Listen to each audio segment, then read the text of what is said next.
आज हम सभी लोग जो हैं सतगुरु की शरण में हैं।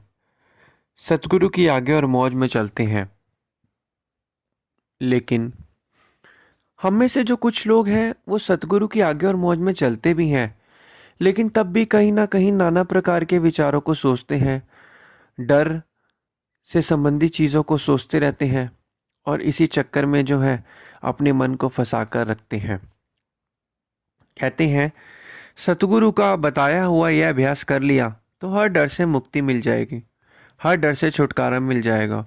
संसार के जितने भी डर हैं, नौकरी का डर, मकान जायदाद का डर, पैसे कमाने का डर, जितने भी नाना प्रकार के डर हैं, सभी से मुक्ति मिल जाएगी और जीवन जो है आनंद में हो जाएगा। कहते हैं जीवन तभी आनंद में होता है जब हमें सभी डरों से मुक्ति मिल जाती है। अब डर से मुक्ति कैसे मिलेगी? सतगुरु ने जो हमें नाम बताया है, उस नाम का सुमिरन आराधन करने से, उस नाम का जाप जपने से ही हमें इस डर से मुक्ति मिल पाएगी।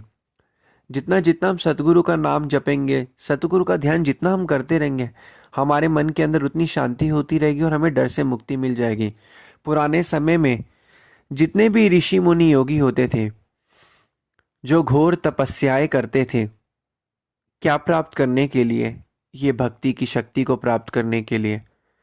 करोड़ों सालों तक हमने इन चीज़ों के बारे में श्रवण किया कि कितने लोग तंद्राओं में, गुफाओं में बैठकर भजन अभ्यास पर ध्यान देते थे, नाम सुमिरन करते थे। लेकिन आज के समय में हम क्या नाम सुमिरन इतना करते हैं? क्या 24 घंटे में से 10वां हिस्सा हम अपने सतगुरु को देते हैं? क्या हम नाम सुमिरन आराधन करते हैं? ध्यान से अनुभव किया जाए तो नहीं। कहते हैं इस कलयुग में जो हमें नाम मिला है ये बहुत ही ताकतवर ना चीज़ है।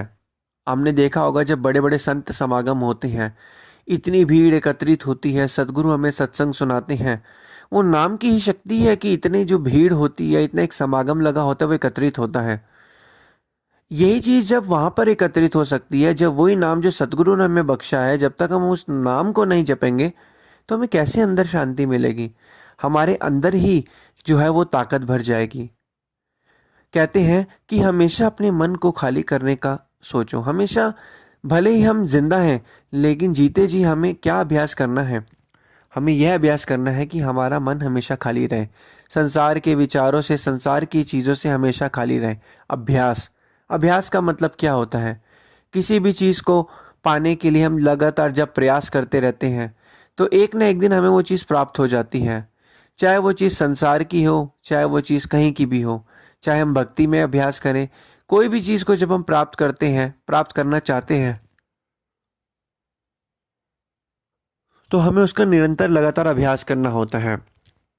जिस तरीके से एक विद्यार्थी को किसी भी विषय में परफेक्ट होने के लिए उस विषय का अभ्यास करना होता है, लगातार उसकी प्रैक्टिस करनी होती है। जैसे गणित जैसे विषय का अगर एक उदाहरण ले तो उसमें बहुत ज़्यादा प्रैक्टिस की ज़रूरत होती है।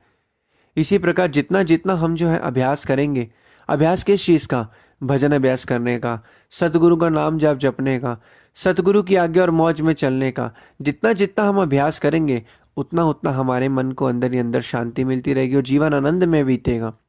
और हम इस जो है दुनिया में, संसार में जो हम आए हैं, इस संसार में हम हमेशा डरों के बीच में फंसते जा रहे हैं। इस संसार से जब हम एक दिन चले जाएंगे तो सभी की सभी संसार की चीज़ें जो हमने प्राप्त करी ये धरी की धरी रह जाएगी। अब हमें जो नाम मिला है, दो तरीके के लोग होते हैं दुनिया में। एक तो होते हैं नाम जपते हैं, एक तो होते हैं अपने आप को नाम लेके भी नाम नहीं जप रहे, या जिन्होंने नाम बिल्कुल नहीं लिया अपने आप को धोखा दे रहे होते हैं। कहते हैं कि हमें अपना ध्यान जो है अपनी आंखों के पीछे करना है। कहते हैं जब शरीर से आत्मा निकलती है, पहले हमारे हाथ सुन्न हो जाते हैं, फिर हमारे पैरों से आत्मा जाती है, फिर शरीर के हिस्से से, धड़ से जाती है, फिर आत्मा एकत्रित होके हमारी आंखों के पीछे एकत्रित हो जाती है, फिर वहाँ से आत्मा पीछे के हिस्से से बाहर निकल जाती है। अब बाहर निकल जाने के बाद आत्मा कौन सी दिशा में जाती है, अपनी कौन सी जो है गति तय करती है, हमें इस चीज़ का नहीं पता। कहते हैं जिनके अच्छे कर्म होते हैं तो उनकी आत्मा जो है सदगुरु के चरणों में सीधा जाती है, सदगुरु उनके साथ होते हैं। और जिन्होंने अच्छे कर्म इस दुनिया में करे नहीं, अपने आप को धोखा दिया, अपनी आत्मा को धोखा दिया, फिर उसका तो हमें पता ही है। तो यही चीज़ हमें समझनी है कि जितना हम हो सके हमें 9 द्वारों से जब आत्मा चली जाती है हमारे शरीर से बाहर, मरने के बाद तो हमारा जो शरीर है बिल्कुल निर्जीव ही हो जाता है, और मरने के बाद हमारी जो आत्मा है जब यहाँ से निकल जाती है तो शरीर का तो कोई अस्तित्व ही नहीं है, और दोबारा आत्मा हमारे शरीर के अंदर प्रवेश नहीं करती है। हमें ध्यान से समझना है कि क्या चीज़ है जिसको हम करने से, सतगुरु का अभ्यास हम करेंगे, निरंतर वो चीज़ करेंगे तो हमारे अंदर जो है भजन बंदगी, शांति और आनंद में जीवन व्यतीत होगा और भक्ति के संस्कार होंगे। वो क्या चीज़ है? वो यही चीज़ है। अब हमें क्या सीखना है कि जीते जी हमें आपको भले ही हमें अपनी सजीव रहना है। कहते हैं हम जीते जी जब लगातार भजन अभ्यास करें, आंखों के पीछे जब हम ध्यान करते हैं तो हम हमारी आत्मा जीते जी भी शरीर से बाहर निकल जाती है, लेकिन जब हम आईने में अपने आप को देखते हैं तो हम अपनी आंखों से अपने आप को देख रहे होते हैं। लेकिन हमें क्या देखना है कि हमारी आत्मा हमें अपनी आंखों से हमें देखे। जीते जी हम इतना भजन अभ्यास करें कि हमारी आत्मा शरीर से बाहर निकल के हमें देखें। तो उस समय जब एक ऐसी सिचुएशन, एक ऐसी अवस्था आ जाती है, फिर हमें संसार की जो मायावी पदार्थ है इनका खोने का कभी डर नहीं रहता। फिर जब हम मरने का हमारा समय होता है, जब हमारी जिंदगी से हम इस दुनिया से जाने लगते हैं, तो उस समय भी जब हम यमराज हमारे सामने खड़े होंगे, जब हम इस दुनिया से जाएंगे तो हमेशा खुश होकर जाएंगे।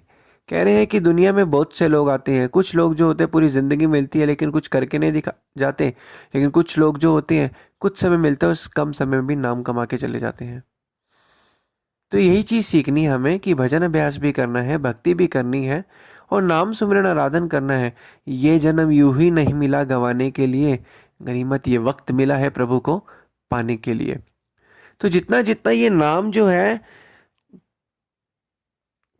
नाम बहुत ही कीमती चीज़ है। नाम नहीं है प्यारे ये अनमोल रतन जवाहरात। नाम नहीं है ये प्यारे, ये अनमोल रतन जवाहरात है।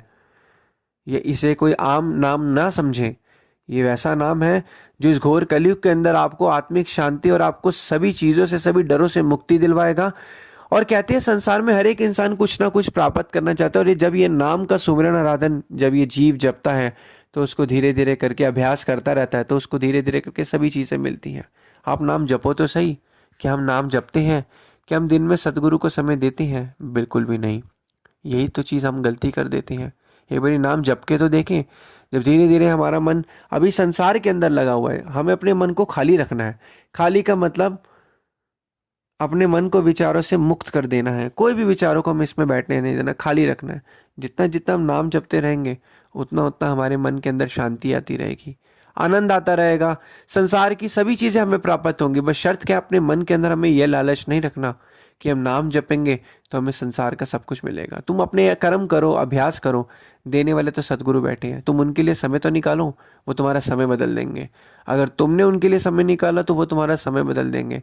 तो ये नाम का जाप जपने से ही हमारे मन के अंदर हमेशा शांति मिलती है, आनंद मिलता है, जीवन खुशी से प्रतीत होता है। इस संसार में हम निडर होकर रहते हैं। वर्तमान अवस्था में मन सीखता है कैसे रहना है, भूतकाल और भविष्य में मन नहीं जाता। तो इस चीज़ को समझना है। जितना जितना हम सतगुरु का नाम अभ्यास करेंगे उतना उतना हमारे मन के अंदर जो है शांति होती रहेगी, और हमें सभी डरों से मुक्ति मिलती रहेगी। जो सांसारिक डर है, आत्मिक डर है, मानसिक डर है, सभी चीज़ें जो हमारे मन को परेशान करती है, सभी से हमें मुक्ति मिलेगी। लेकिन उसके लिए हमें निरंतर अभ्यास करना होगा। करत करत अभ्यास के जन्म तो सुजात।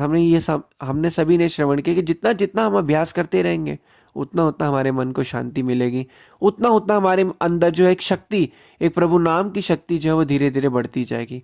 अब अभी आपके ऊपर है कि हमने सतगुरु का बताया हुआ नाम जपना है या नहीं जपना। अगर चाहते हो किसी भी चीज़ में तरक्की करना तो उसमें मेहनत होती ही है।